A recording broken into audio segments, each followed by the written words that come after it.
আল্লাহ তাআলা বললেন হুদাল্লিন্নাস,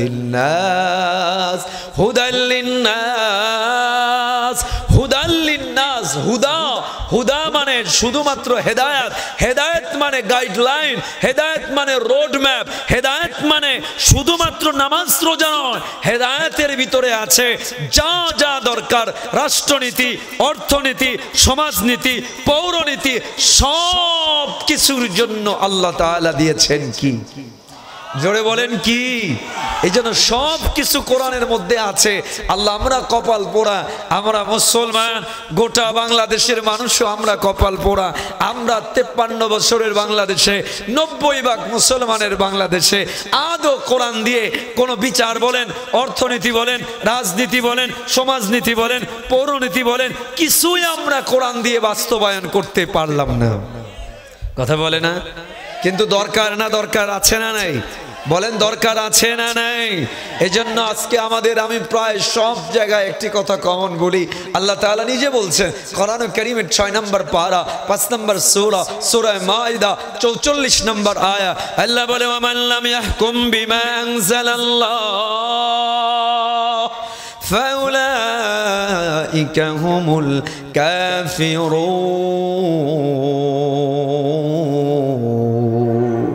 আল্লাহ বলেন যারা কোরআন দিয়ে বিচার কার্য করে না, কোরআন দিয়ে যারা সংসদ চালায় না, বিচার কার্য করে না, তারা কাফের। তারা কি? পরের আয়াতে বলে ফাউলাইকা হুমুল ফাসিকুন। কোরআন দিয়ে যারা বিচার করে না তারা ফাসিক। আমি বলি হায় হায় কপাল পোড়া আমরা। আমরা যদি কোরআন দিয়ে বিচার কার্য করতাম তাহলে দেশের অশান্তি থাকতো না। 2-4টা বড় বড় চোরকে আজকে দেশে টাকা নাই, ব্যাংকে টাকা নাই, জিনিসের দাম ঊর্ধ্বগতি। কারণ কি? কয় দেশের ভিতরে টাকা নাই। কারণ টাকা থাকবে কোত্থেকে? যারাই আমাদের বাংলাদেশে রাজনীতি করে তারা রাজনীতির নামে রাজনীতি নয়, তারা চেয়ারের নামে করে পেট নীতি। কথা বলে না? তারা কি করে বলেন? পেট নীতি। মানে জনমের মতো চেয়ার একবার পাইলে জনমের মতো পাচার করে তারা বিদেশে পাচার করে। ওই ইটালি গিয়ে, ইউরোপে গিয়ে, ভিন্ন দেশে গিয়ে সেকেন্ড হোম করতে হয়। কারণ তারা জানে আমি রাজনীতি থেকে নামার পরে আমার জন্য 14 শিক অপেক্ষা করছে। এই জন্য জনমের মতো চুরি করা শুরু করে দেয়। কথা বলে না ঠিক কিনা? এই জন্য আমাদের দেশে যদি কোরআন বাস্তবায়ন হতো, 2-4টা চোরকে আল্লাহর কোরআন দিয়ে বিচার করে ওপেনে মিডিয়ার সামনে হাত কেটে দেওয়া হতো, 2-4টা এরকম ঘটনা ঘটলে সব চোর ঠিক হয়ে যেত, আর কেউ চুরি করার সাহস করতো না।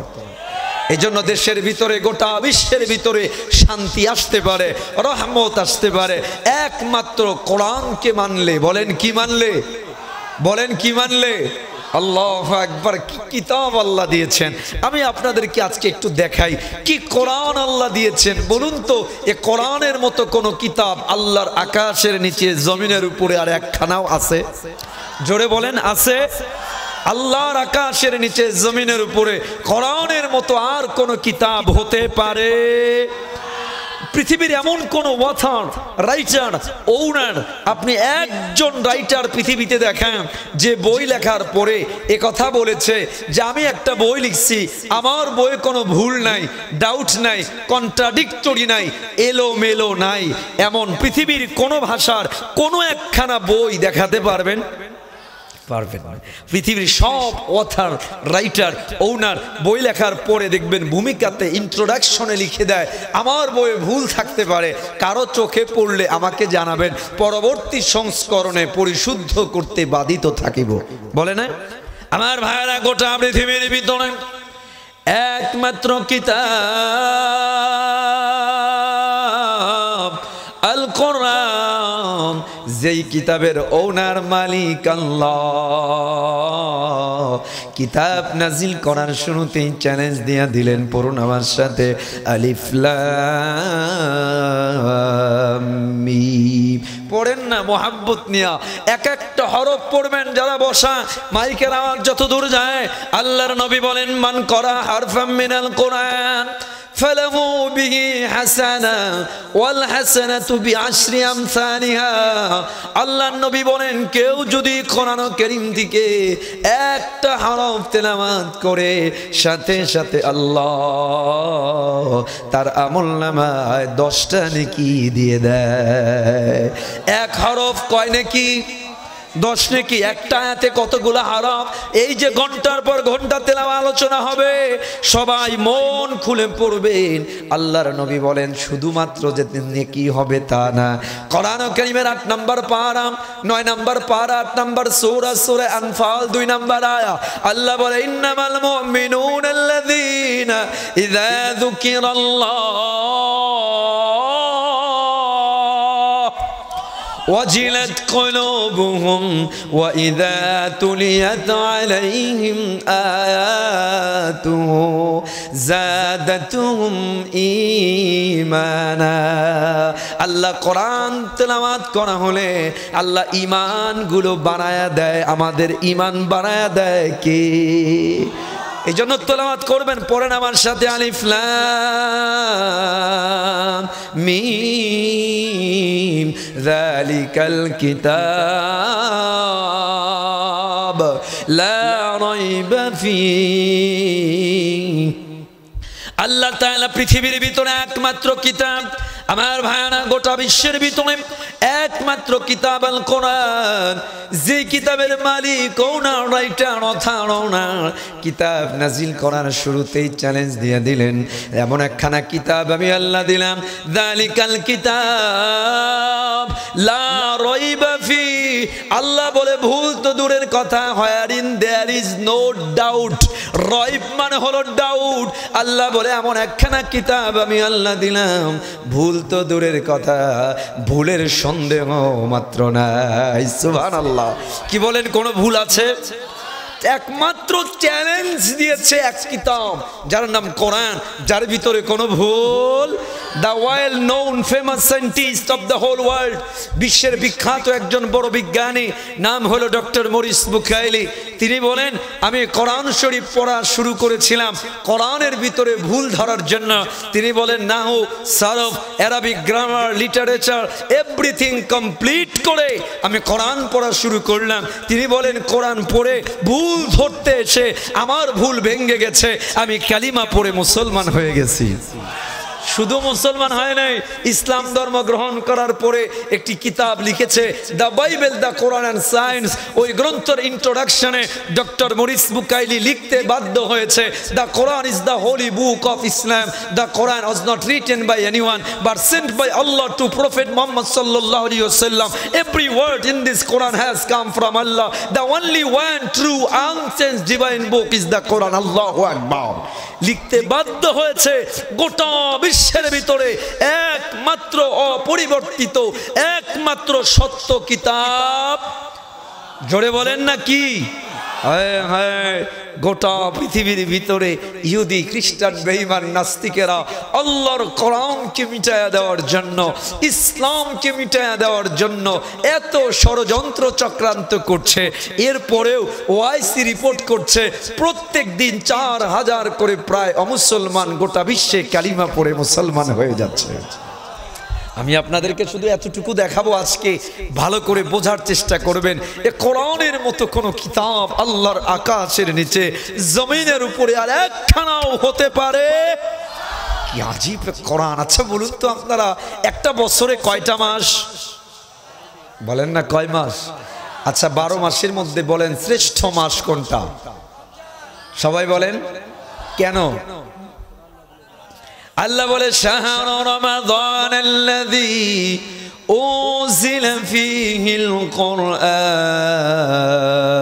আল্লাহ বলে বছরের ভিতরে 12 মাসের মধ্যে শ্রেষ্ঠ মাস রমজান, এই জন্য এই মাসে নাজিল করা হয়েছে কি?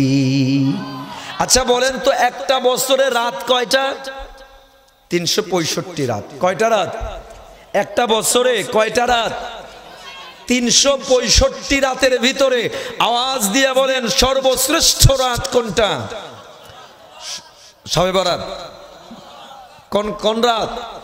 শবে কদর, লাইলাতুল আচ্ছা বলেন তো 365 রাতের ভিতরে শ্রেষ্ঠ রাত সবে কদর কেন?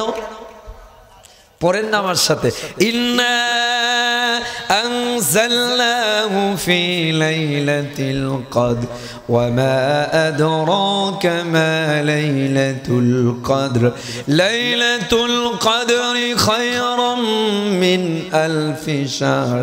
আল্লাহ বলে একটা বছরের ভিতরে শ্রেষ্ঠ রাত শবে কদর, এই জন্য শ্রেষ্ঠ। এই রাতে নাজিল করা হয়েছে কি? আল্লাহ বলে কোরআন নাজিল করার কারণে এত শ্রেষ্ঠ বানায়া দিলাম। একটা রাতের দাম কত আল্লাহ তাআলা বলেন 1000 মাস প্রায় গুণন দিয়া দেখবেন 83 বছরের থেকেও আল্লাহ বলে আমি দামি বানায়া দিয়েছি। এক রাতের দাম 83 বছরের থেকেও বেশি। বলেন তো কিসের কারণে? আচ্ছা আপনাদের এই আকবরিয়া এলাকা তো আকবরী এলাকা, এই আকবরিয়াতে এই যে কোরআন শরীফটা যে প্লাস্টিকের উপরে রাখা হয়, আচ্ছা যে কাঠের উপরে রাখা হয়, পৃথিবীতে কত দামি দামি সোফা আছে, আলমারি আছে, কত দামি দামি আপনাদের সেগুন কাঠের ওয়াইল একদম ডিজাইন উন্নত মানের দামি দামি সোফা আলমারি আমাদের বাড়িতে আছে। আচ্ছা বলুন না, যত দামি সোফা হোক আলমারি হোক, ইচ্ছায় অনিচ্ছায় অনেক সময় আমাদের পা দিয়ে সোফায় লাথি লাগে, লাগে না? লাগে লাগে। কখনো কি মনে হয় আরে এত দামি সোফায় লাথি মারলাম, একটু চুমু খাই, মনে হয়?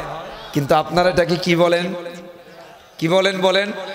দেখবেন মাত্র কয়েকটা দাম আর কয়েক টাকা দামের প্লাস্টিক কাঠটা, দেখবেন সবচেয়ে কম দামি কাঠ, ফেলে দেওয়া কাঠ, টুকরো টুকরো কাঠ। এই কাঠগুলো এনে কোনো মতো করে একটু জোড়া তালি দিয়া আল্লাহর কোরআনের রেহাল বানানো হয়। যেই দামি দামি কাঠের থেকে ওই আল্লাহর কোরআনের জন্য বানানোর কারণে গোটা পৃথিবীর ভিতরে সবচেয়ে দামি কাঠে আল্লাহ পরিণত হয়ে যায়। ওই রেহালে লাথি মারা তো দূরের কথা, হাত থেকে যদি পড়ে যায় যেই কোনো মানুষ উঠায়া চোখে মুখে চুমু খায়। কথা বলে না? খায় না? খায় না? আমার ভাইরা কত দামি দামি কাপড়, রেড কার্পেট, গালিচায় আমাদের পা দিয়ে লাথি লাগে, লাগে না?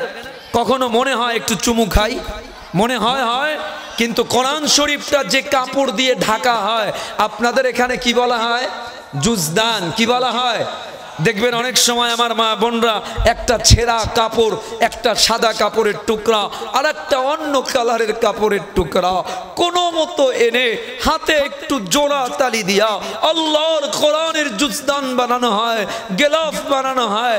আল্লাহর কোরআনের জন্য বানানোর কারণে যেই কাপড়টা একটু আগেই পড়েছিল, একটু আগেই পা দিয়ে পদদলিত করা হতো, ওই কাপড়টাকে আল্লাহর কোরআনের জন্য বানানোর কারণে গোটা পৃথিবীর সবচেয়ে দামি কাপড়ে পরিণত হয়ে যায়। লাথি তো দূরের কথা, হাত থেকে যদি পড়ে যায় যেই কোনো মানুষ উঠায়া চোখে মুখে চুমু খায়। কথা বলে না? খায় না? খায় না? কিসের দামের কারণে? কাপড়ের দামের কারণে, কাঠের দামের কারণে, না আল্লাহর কোরআনের দামের কারণে? জোরে বলেন কিসের দামের কারণে? আমার আকবরিয়ার এলাকার যুবকেরা, তরুণেরা, ভাইয়েরা, পর্দার আড়ালের বোনেরা, could you imagine, could you think কাঠের আর কি দাম, কাপড়ের আর কি দাম? যেই মাসে কোরআন নাজিল হলো শ্রেষ্ঠ মাসে পরিণত হয়ে গেল, যে রাতে নাজিল হয়ে গেল 365 রাতের ভিতরে শ্রেষ্ঠ রাতে পরিণত হয়ে গেল।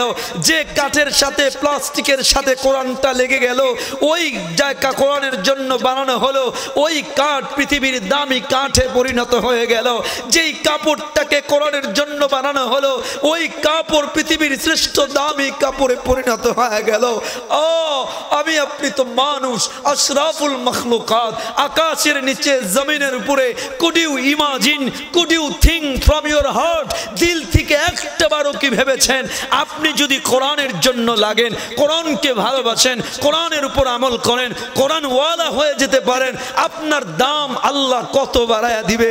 আল্লাহর নবী বলে কোরআন ওয়ালাদের দাম আল্লাহ আকাশের নিচে জমিনের উপরে ফেরেশতাদের থেকেও আল্লাহ দামি বানায়া দেয়। সুবহানাল্লাহ বলতে মনে চায় না? আমার আকবরিয়া এলাকার ভাইয়েরা, যুবকেরা, তরুণেরা, যাদের কানে মাইকের আওয়াজ যায়, কোরআন আপনাদেরকে টানতে পারে না, কোরআন আপনাদেরকে অ্যাট্রাক্ট করতে পারে না। আমার তাদের জন্য বড্ড মায়া হয়। কত বড় কপাল পোড়া আমরা, কোরআনের প্যান্ডেলে আসার সুযোগ আমাদের হয় না, কোরআনের ক্লাসে বসার সুযোগ আমাদের হয় না। যদি আল্লাহ মানুষ যদি বুঝতো কোরআনের মাহফিলগুলোতে, কোরআনের মজমাগুলোতে এসে বসলে আল্লাহ কি পরিমাণ সম্মান দেয়, কি পরিমাণ দাম বাড়ায়া দেয়, মানুষ যদি বুঝতো, লাঠি দিয়া পিটায়াও মানুষকে দূরে সরানো যেত না।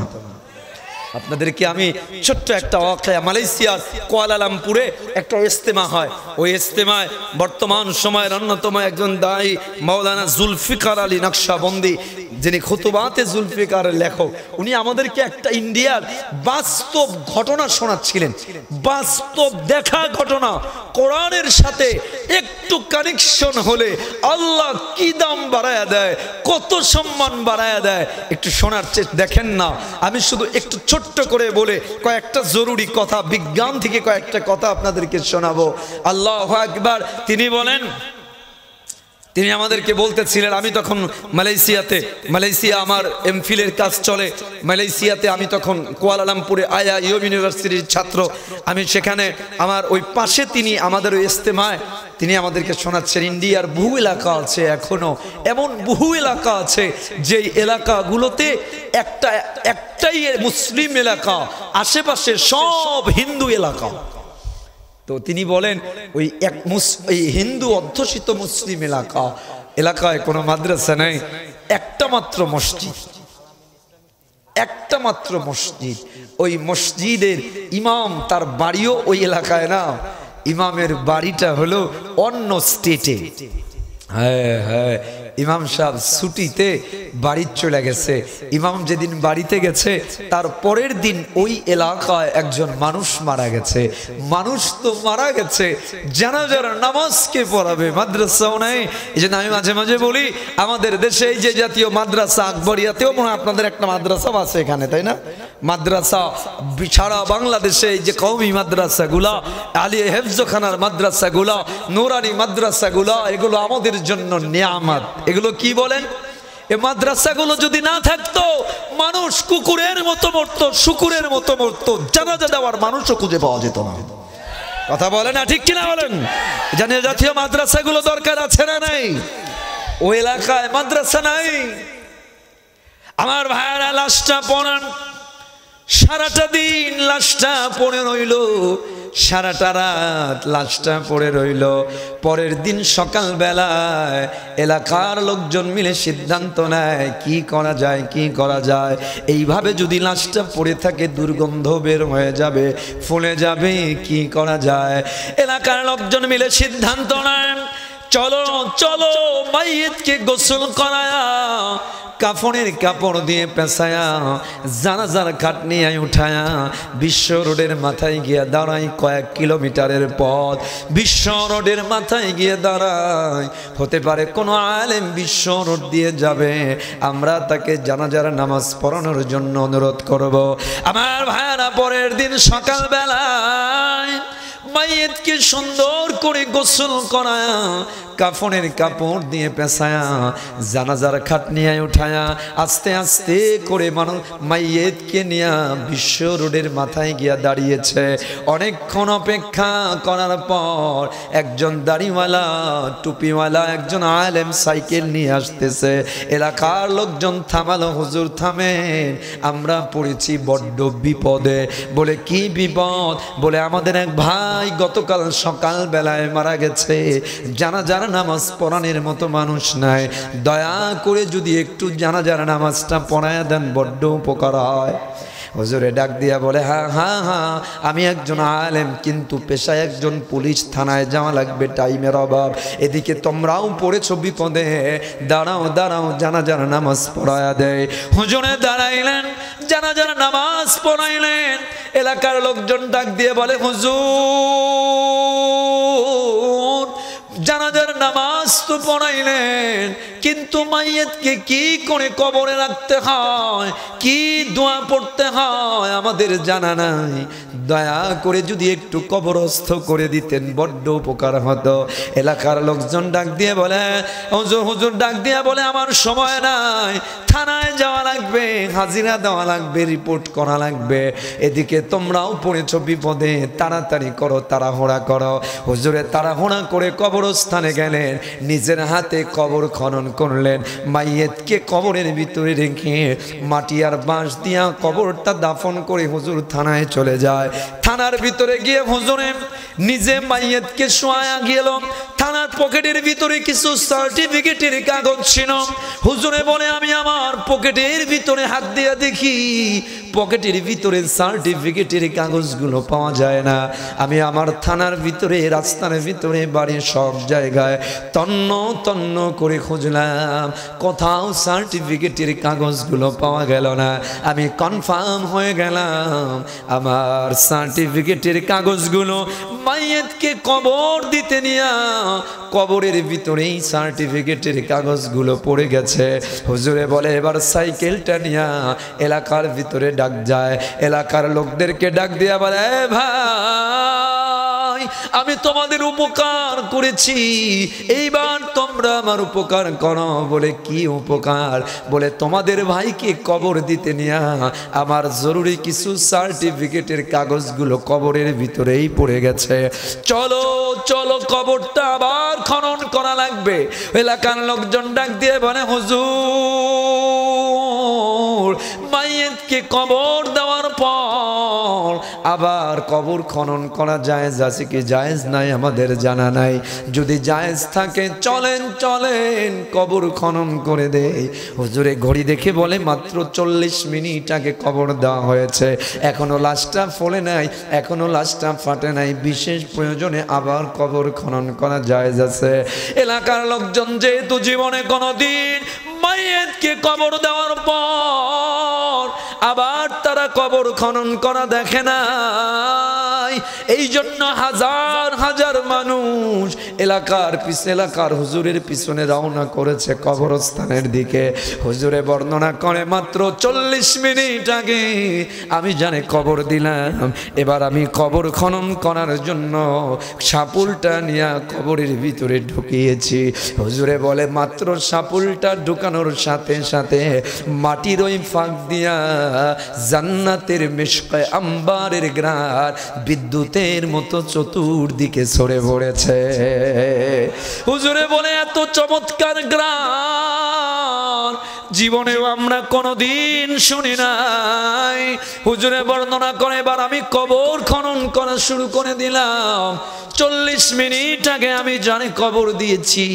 হুজুরে বর্ণনা করে, এবার 3 ইঞ্চি মাটি সরায়া দেখি গোটা কবরের ভিতরে কোনো মাটি নাই।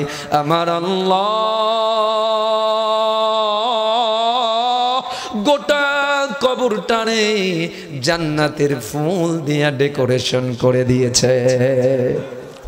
হুজুরে বলে, তাকায়া দেখি কে যেন কুদরতি হাতে ওই আমার সার্টিফিকেটের কাগজগুলো ওই ফুলের উপরে আমার সার্টিফিকেটগুলোরে চমৎকার করে সাজায়া রেখেছে। হুজুরে বলে, আমি আমার সার্টিফিকেটগুলো নিলাম, তাড়াতাড়ি করে আবার মাটি চাপা দিয়া এবার এলাকার লোকদেরকে হুজুরে ডাক দিয়া বলে, ভাই আমি আমার থানায় পড়ে যেতে চাই, আগে বলো এই যে লোকটা যার জানাজার নামাজ আমি পড়াইলাম, নিজের হাতে দাফন করলাম, কি এমন আমল এই লোকটার ছিল যেই আমলের কারণে আমার আল্লাহ 40 মিনিটের ব্যবধানে কবরটারে জান্নাতের বাগান বানায়া দিয়েছে। আমার রাসূল বলেন, আল কবরু রাউযাতুম মিন রিয়াদিল জান্নাহ আও হুফরাতুম মিন হুফারিন নার। আল্লাহর হাবিব বলে মানুষ মারা যাওয়ার পর কবরটা জান্নাতের বাগান অথবা জাহান্নামের গর্ত, তৃতীয় কোনো অপশন নাই নাই নাই। আমিও মারা যাব, জানি না আমার কি আমল হবে, আমার কি হাসর হবে।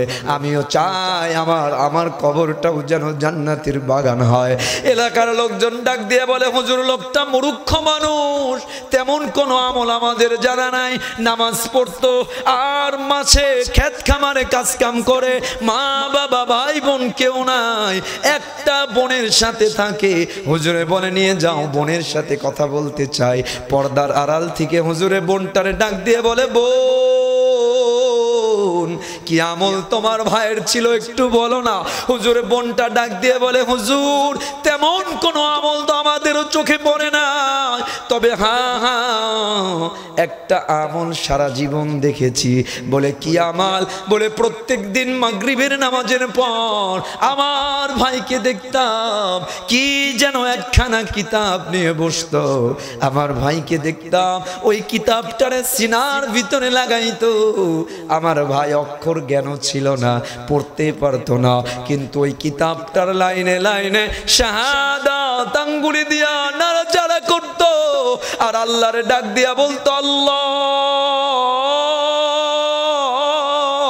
আমি তোমার কিতাব পড়তে জানি না, কিন্তু দিল দিয়া কলিজা দিয়া বড় মহব্বত করে ভালোবাসি।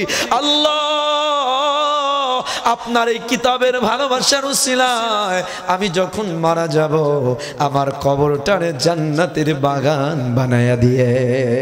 হুজুরে বলে, বোন কিতাবটা আনো দেখি। হুজুরের হাতে কিতাব দিয়েছে। হুজুর দেখে, না না না, সাধারণ কোনো কিতাব না। ওই মূর্খ মানুষটা প্রত্যেক দিন মাগরিবের নামাজের পরে আল্লাহর কোরআনটারে বুকের ভিতরে লাগায়া আল্লাহর কোরআনটারে নিয়ে ভালোবাসতো, মহব্বত করতো। হুজুরে বলে, হ্যাঁ হ্যাঁ হ্যাঁ, আল্লাহর কোরআনের ভালোবাসার উসিলায় আল্লাহ সব গুনাহ মাফ করে কবরটারে জান্নাতের বাগান বানায়া দিয়েছে। আমি আমার আকবরিয়া এলাকার ভাইদেরকে বলতে চাই, যুবকদেরকে ডাক দিয়া বলি, তরুণদেরকে বলি, ভাই দুনিয়াটা বড় স্বার্থপর দুনিয়া। নাপন ভাই স্বার্থের আঘাত লাগলে শত্রু হতে সময় লাগে না, কথা বলে না। নিজের বিবি 10 বছর সংসার করার পরে বহু বিবি এমনও আছে স্বার্থে আঘাত লাগলে 10 বছর সন্তানের রেখে অন্যের হাত ধরে পালাইতে সময় লাগে না, কথা বলে না, ঠিক কিনা? এ ভাইরা, দুনিয়ার এই ময়দান যদি এমন হয়, সাতকাল হাসরের ময়দানের কথা তো আল্লাহ ওপেনে বলে দিয়েছে। কোরআন কারীমের 30 নম্বর পারা 80 নম্বর সূরা সূরা আবাসা 33 34 35 নম্বর আয়া আল্লাহ বলেন, ফাইদা জাআতিস সাখা ইয়াওমা ইয়াফিরুল মারউ মিন আখিহি ওয়া উম্মিহি ওয়া আবি। আল্লাহ বলে ওই হাসরের ময়দানে বাপ সন্তান থেকে দৌড়ায়া পালাবে, স্ত্রী পালায়া যাবে, কেউ কারো দেখা দিবে না, নেতা কর্মীর উপকারে আসবে না, কর্মী নেতার উপকারে আসবে না, পীর মুরিদের উপকারে আসবে না, মুরিদ পীরের উপকারে আসবে না। আল্লাহ বলে কাল আল্লাহ হাসরের ময়দানে কেউ কার চিনবে না। এ ভাই, ওই হাসরের ময়দানে আল্লাহর নবী বলেন, কাল ওই হাসরের ময়দানে কোরআনকে যদি আপনি ভালোবাসেন, প্রত্যেক দিন যদি আপনি কোরআনের সাথে একটু ভালোবাসা করে তোলেন, কোরআনের মাহফিলের সময় দেন, কোরআনের মাহফিল বাস্তবায়নের সাপোর্ট দেন, মাদ্রাসায় সময় দেন, তেলাওয়াত করেন, কোরআন দিয়ে জীবন গড়েন, আল্লাহর নবী বলেন কাল হাসরের ময়দানে কোরআন আপনার পাশে এসে দাঁড়ায়া যাবে আর আল্লাহকে ডাক দিয়া বলবে, আল্লাহ এই বান্দা কোরআনকে ভালোবেসেছে, কোরআনকে মহব্বত করেছে, আমি আল্লাহ আপনার কাছে সুপারিশ করি এই লোকটারে আমি জান্নাতে না নিয়া কোরআন ছড়ব না, কোরআন সুপারিশ করে আপনাকে জান্নাতে নিয়ে যাবে। সুবহানাল্লাহ। এজন্য আমার আপনাদের আজকের আলোচনার প্রথম কথা, কোরআনকে ভালোবাসবেন, কোরআনকে আঁকড়ে ধরবেন। আজকে কপাল পোড়া মুসলমান আমরা। আপনাদের চট্টগ্রামের মতো এলাকা, চট্টগ্রামের সাথে কানেকশন আমার অনেক গভীর। আমি হাটহাজারীর ছাত্র, চিটাগাং ইউনিভার্সিটির ছাত্র, এরপরে মালয়েশিয়াতে পড়াশোনা করেছি।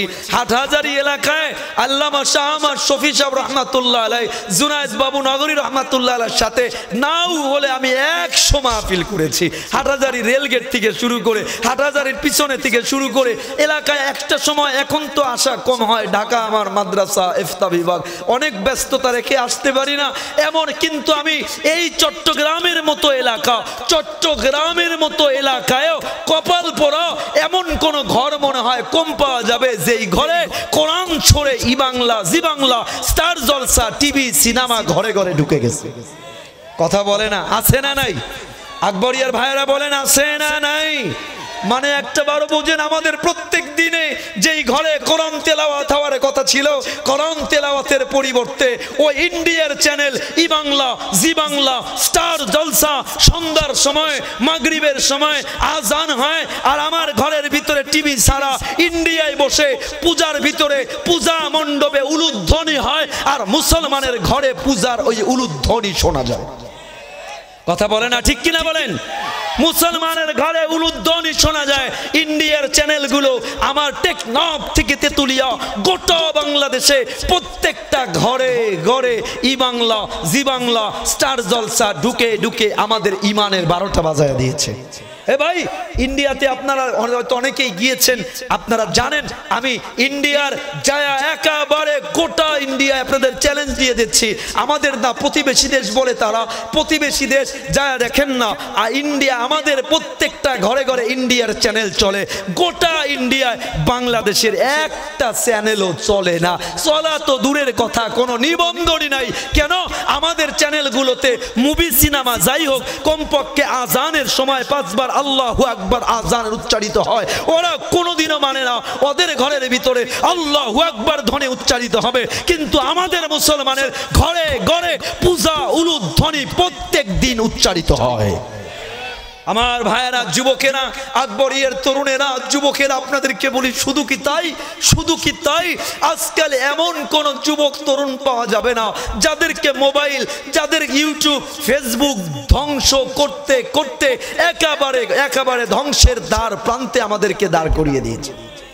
কত টাকা দাঁড় করিয়েছে? এই যে আমাদের সামনে একেবারে, আজকে কয় তারিখ? কয় তারিখ? বলেন যুবকরা বলেন। একেবারে সামনে 28, 29, কাল পরে 2 দিন 30, 31 তারিখে একটা দিবস আছে। নাম কি? যুবকেরা বলে না কেন? কি নাম? কি নাম?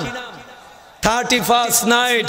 এলাকায় এলাকায় বিভিন্ন জায়গায় বিভিন্ন যুবকেরা, ফেসবুক তো আছেই, এরপরে বম্বিং করে, মানে ফটকা ফুটায়া অনুষ্ঠান করে, কেক কেটে, কত ধরনের বেদাতি, শিরকি সহ কত ধরনের অপসংস্কৃতি আমাদের মুসলমান যুবকেরা, তরুণেরা করে না? করে না? আমার আকবরিয়ার ভাইয়ারা, যুবকেরা, যুবক যারা আছেন, কয়জন আছেন হাত তোলেন দেখি, যাদের বয়স 40-এর নিচে? 40-এর নিচে হাত তোলেন একটু। আরো আছে? ওই যে নাই, তোমাদের কি 40 পার হয়ে গেছে? হাত উঁচা করে ধরো না, উঁচা করে ধরো না, জোরে। পিছনে যারা আছেন জোরে উঁচা করে ধরেন, উঁচা করে ধরেন, উঁচা করে ধরে জোরে একটা আগে তাকবীর দেন, হাত উঁচা করে ধরে জোরে তাকবীর দেন, লিল্লাহে তাকবীর। যুবকদের আওয়াজটা তো মরা হলে হবে না, ঈমান দীপ্ত কণ্ঠে জোরে নারায়ে তাকবীর। আল কোরআনের আলো, আল হাদিসের আলো। যুবকেরা, তরুণেরা, ছাত্র ভাইয়েরা, এই 31st নাইটে কোনো ধরনের অপসংস্কৃতি করবেন না। রাজি আছেন? সবাই সবাই এবার সবাই হাত তুলবেন। সবাই নিজেরা করবেন না, অন্যদেরকেও করতে দিবেন না। আপনার সাধ্যের সবটুকু দিয়ে 31st নাইটে কোনো ধরনের নিজে কোনো ধরনের অপসংস্কৃতি করব না। ওয়াদা, ওয়াদা দুটো। আল্লাহ ওয়াদা, আল্লাহ বলেন আল্লাহ। আমাদেরকে তৌফিক দেন, বলেন আমিন। নামান যারা আপনাদেরকে হাত তুলতে বলেছি এই জন্য, আপনাদের অনেকের ছেলে আছে, মেয়ে আছে, যারা ওই 31st নাইটের কথা বলে, পার্টির কথা বলে, ইউনিভার্সিটির ফ্রেন্ড, এরপরে কলেজ ফ্রেন্ড, বিভিন্ন ফ্রেন্ডের কথা বলে রাতে বের হয়ে যাবে, ভার্সিটির ভিতরে আড্ডা হবে। আড্ডার নামে এক রাতে বাংলাদেশে লক্ষ লক্ষ মেয়েরা ধর্ষণের শিকার হয়। কথা বলে না, ঠিক কিনা বলেন? গত বছরের রিপোর্ট, এক 31st নাইটে তারা 14 লক্ষ টাকার শুধু কন্ডম বিক্রি করেছে। নাউজুবিল্লাহ, নাউজুবিল্লাহ বলবেন না। গত বছরের রিপোর্ট, এই বছর আরো কত লক্ষ টাকা বাড়বে আল্লাহ ভালো জানে।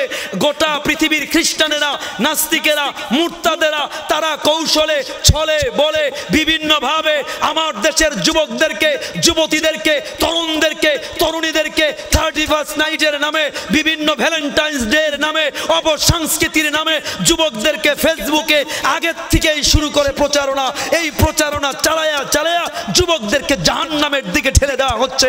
আমার যুবকেরা, তরুণেরা, তোমরা ইহুদির মতো নয়, খ্রিস্টানের মতো নও, তোমরা Muslim. You are very very special. তোমরা অত্যন্ত দামি, অত্যন্ত স্পেশাল।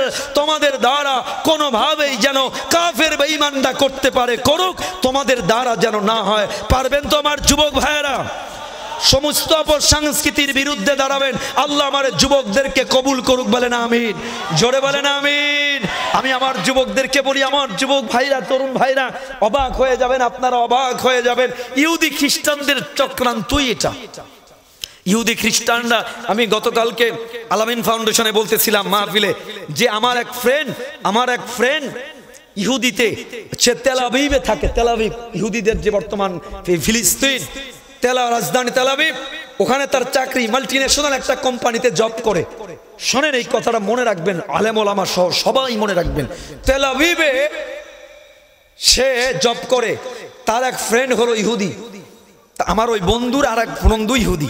সে ওই কোনো এক কারণে আমার ওই বন্ধুকে, তার ইহুদি বন্ধু একটা জায়গায় নিয়ে গেছে। যাওয়ার পরে একটা বিশাল বড় লাইব্রেরির মতো যা দেখে, অনেক মানুষ একেবারে সাইলেন্টলি কিংকর একেবারে কোরআন শরীফ পড়ছে, বুখারী শরীফ পড়ছে, তারা রিসার্চ করছে, লিখছে, ফাইন্ড আউট করছে। হাজার হাজার কোরআন শরীফ, তাফসির, একেবারে বুখারী, মুসলিম, তিরমিজি, সুনানে আবু দাউদ সব আছে। আমার ওই মুসলমান বন্ধু ইহুদি বন্ধুকে বলে, এ ভাই, আর দে মুসলিম, এত তারা কি যে রিসার্চ করছে, তারা সবাই মুসলমান? বলে হ্যাঁ হ্যাঁ। মানে তেল আবিবের মতো জায়গায় এত মুসলমান সে চিন্তা করতে পারে নাই, আসলে মুসলমান। সে বলে কি, ইহুদি বলে no no, they are not Muslim, তারা একজনও মুসলমান নয়। অবাক করা কাণ্ড। আমার ওই আমার বন্ধু বলে তারা মুসলমান নয়। Why they are researching the Bukhari, why they are researching the Quran. তারা বুখারী পড়ছে কেন, কোরআন পড়ছে কেন? বলে এবার বলতে চায় না। ওই ইহুদি বন্ধু বলে না, তার আবার খুব ক্লোজ ফ্রেন্ড। অনেক পিরাপিরি করার পরে ওই ইহুদি বন্ধু তারে ডাক দিয়া বলে, শোনো, এরকম একটা নয়, শত শত এরকম রিসার্চ সেন্টার আছে। ইহুদিরা, খ্রিস্টানেরা গোটা বিশ্বের ভিতরে হাজার হাজার রিসার্চ সেন্টারে তারা কোরআন রিসার্চ করে, বুখারী রিসার্চ করে করে আল্লাহর কোরআন কোন জিনিস নিষিদ্ধ করেছে, আল্লাহর নবী, আল্লাহর পয়গম্বর কোন জিনিস নিষিদ্ধ করেছে, কোন জিনিস হালাল করেছে, হারাম করেছে, তারা বের করে হারাম জিনিসগুলোকে, ভালো জিনিসগুলোকে তারা তাদের সমাজে অ্যাপ্লাই করে, তাদের ভিতরে বাস্তবায়ন করার চেষ্টা করে। আর নিষিদ্ধ জিনিসগুলোকে, হারাম জিনিসগুলোকে মুসলমান সমাজে, মুসলমান তরুণদের কাছে, যুবকদের কাছে মডিফাই করে, বিউটিফাই করে মুসলমানদের কাছে মডার্নের নামে, আধুনিকতার নামে মুসলমানদের ভিতরে ছড়ায়া ছড়ায়া মুসলমান দেশগুলোকে জাহান্নামের দিকে, মুসলমান দেশের যুবকদেরকে, তরুণদেরকে ধ্বংসের দিকে ঠেলে দেয়। আর তারা কেন বিজ্ঞানে উন্নত হয়, মুসলমানদেরকে একেবারে ধ্বংসের দিকে ঠেলে দেওয়ার ব্যবস্থা করা হয়। আপনারা অবাক হবেন, আজকে তো তাই হচ্ছে। আমার দেশের মুসলমান যুবকেরা, আমার আকবরিয়ার যুবকেরা, তরুণেরা, ছাত্ররা, আমাদের কি নাই? যুবকেরা, do you know who are you? Do you know your capacity? Do you know your capability? Do you know what Allah gave you? তুমি জানো তোমাকে আল্লাহ কি দিয়েছে? আমেরিকার নাসায় একটা কম্পিউটার আছে, ওই কম্পিউটারের ওজন 12.5 টন। কত টন? বলেন কত টন? বিজ্ঞানীরা বলছে ওই 12.5 টন ওজনের কম্পিউটারের ক্যাপাসিটি হলো প্রতি সেকেন্ডে 100 ইনফরমেশন একসাথে ডেলিভারি নিতে পারে 500 ইনফরমেশন। বলেন কয়শো? আপনাকে আল্লাহ একটা কম্পিউটার দিয়েছে, এই কম্পিউটার বিজ্ঞানীরা বলছে মানুষের এই human brain, the capacity of the human brain, গুগলে সার্চ দিবেন, বিজ্ঞান গবেষণা করে বলছে যার ওজন 1 কেজিও নয়, কিন্তু এর ক্যাপাসিটি কত? বলে প্রতি সেকেন্ডে 5 লক্ষ ইনফরমেশন একসাথে ডেলিভারি দেওয়া এবং নেওয়ার ক্ষমতা আল্লাহ দিয়ে দিয়েছেন। সুবহানাল্লাহ বলতে মনে চায় না? আমার যুবকেরা, হোয়াট আর ইউ ডুইং? কি করছেন আপনারা ওই মেধা দিয়ে? কি করছেন আমার যুবকেরা? সারাদিন ফেসবুক, ইউটিউব, মুভি, সিনেমা।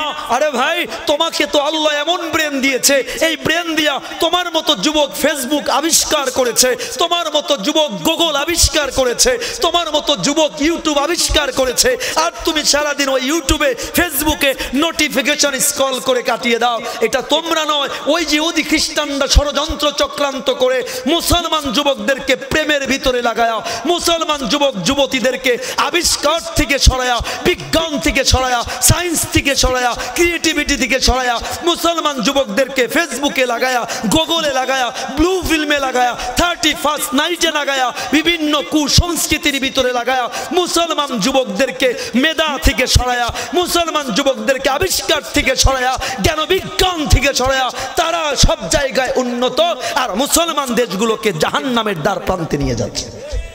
দুনিয়াও শেষ, পরকাল শেষ। আমার যুবক ভাইরা, আমি আর লম্বা করতে পারছি না, আমি শুধু দুটো অনুরোধ সবার কাছে রাখতে চাই, দুটো অনুরোধ। তুমি তোমাকে চেনো, ডিসকভার ইয়োরসেলফ, নো ইয়োরসেলফ, নিজেকে চেনেন, নিজেকে আবিষ্কার করেন। কসম করে বলি আপনাকে, আপনি যদি আপনার মেধাকে কাজে লাগান, এই আকবরিয়ার এই এলাকা থেকে নিয়ে গোটা বিশ্ব কাঁপায়া দিতে পারেন, এমন ক্ষমতা আল্লাহ আপনাদেরকে দিয়েছেন। You have to utilize your capacity. You have to utilize your capability. আপনি আপনার ক্ষমতাকে চিনতে হবে, বুঝতে হবে। আল্লাহ আমার যুবকদেরকে কবুল করুক, বলেন আমিন। আমার ভাইয়েরা, যুবকেরা, এই আকবরিয়া এলাকায় as far as I know, যতটুকু আমি জানি, যুবকেরা অনেক তরুণেরা এ জাতীয় প্রোগ্রাম 2 দিন ব্যাপী হয়। আমি আগেও অনেকবার এই জায়গায় কয়েক বছর আগে আলোচনায় আসছিলাম। আমার যতদূর মনে পড়ে, আমার এলাকার যুবকেরা, তরুণেরা, আমি আপনাদেরকে উদাত্ত 2টা আহ্বান জানাই। 1 নম্বর, আল্লাহর কোরআন বর্তমান যে সময়টা এসেছে বাংলাদেশে, এত উর্বর সময় বাংলাদেশের স্বাধীনতার 53 বছরে আর আসে নাই। রাজনৈতিকভাবে আমরা স্পষ্ট করে একটা দাবি হলো, আজকে সময় এসেছে সমস্ত আওয়ামী লীগ বলেন, বিএনপি বলেন, সব মুদ্রার এপিট আর ওপিট। কেউ কোরআন চায় না, কেউ কোরআন দিয়ে আইন চায় না, কেউ সংবিধানে কোরআন চায় না, কেউ আল্লাহর নবীর আদর্শ বাস্তবায়ন চায় না। আজকে সময় এসেছে, বহু রক্ত আমরা দিয়েছি, হেফাজতের 13তে আমরা শাপলা চত্বরে দিয়েছি, বহুবার দিয়েছি, আর একবার আমাদেরকে জাগতে হবে। আল্লাহর কোরআনকে বাংলাদেশের সংবিধানে বাস্তবায়ন করার জন্য, এর জন্য আমাদেরকে উঠে পড়ে লাগতে হবে। কেন? যতদিন পর্যন্ত বাংলাদেশের সংবিধানে আল্লাহর কোরআন বাস্তবায়ন হবে না, ততদিন পর্যন্ত আমার নবীকে নিয়ে আসাদ নূরের মতো নাস্তিকেরা কথা বলার সাহস পাবে। যতদিন পর্যন্ত আল্লাহর কোরআন বাস্তবায়ন হবে না, ততদিন পর্যন্ত আল্লাহর আইনকে, আল্লাহর কোরআনকে সুপ্রিম কোর্টে আনা হবে না। এই জন্য আল্লাহর কোরআনকে বাংলাদেশের সংবিধানে বাস্তবায়ন করার জন্য যদি আমাদেরকে মাঠে আবার নামতে হয়, রক্ত দিতে হয়, জীবন দিতে হয়, রাজি আছেন মুসলমানেরা?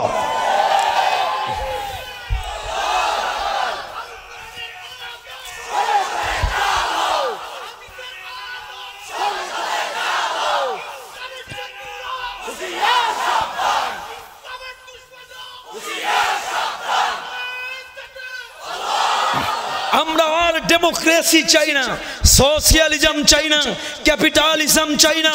আমরা চাই আল্লাহর জমিনে জমিন কার? চিৎকার দিয়ে বলেন কার? আকাশ কার? আমরা চাই আল্লাহর জমিনে আল্লাহর খেলাফত কায়েম হবে, আল্লাহর কোরআনের রাজ কায়েম হবে। আল্লাহর কোরআনের রাজ যদি কায়েম হয়ে যায়, তাহলে আজকে আমার দেশের, আমি মাঝে মাঝে বলি, যত সরকারি এসেছে 53 বছরে কোন সরকার বাংলাদেশের মৌলিক অধিকার পূরণ করতে পারে নাই। কথা বলে না, ঠিক কিনা বলেন? পারে নেই।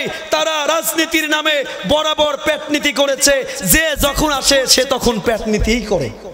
কথা বলে না? বরাবরই তারা কোরআনের বিপক্ষে অবস্থান করে। কেন?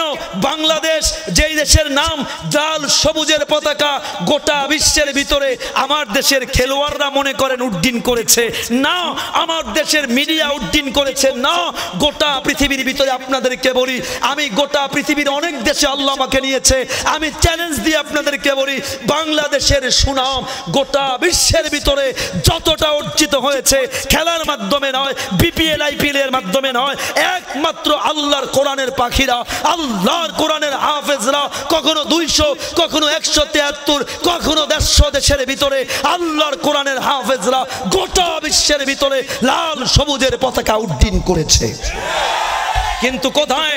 আমার দেশের খেলোয়াড়দের পিছনে কোটি কোটি মিলিয়ন ট্রিলিয়ন অর্থ ব্যয় করা হয়, আমার দেশের মিডিয়ার পিছনে, আমার দেশের নায়ক গায়িকাদের পিছনে মিলিয়ন ট্রিলিয়ন অর্থ ব্যয় করা হয়। আমার দেশের হাফেজের কোরআনদেরকে যারা লাল সবুজের পতাকাকে 100, 150, 200 দেশের ভিতরে উড্ডীন করে তোলে, তাদের নাম একবারও বাংলাদেশের নেতাদের মুখে শোনা যায় না।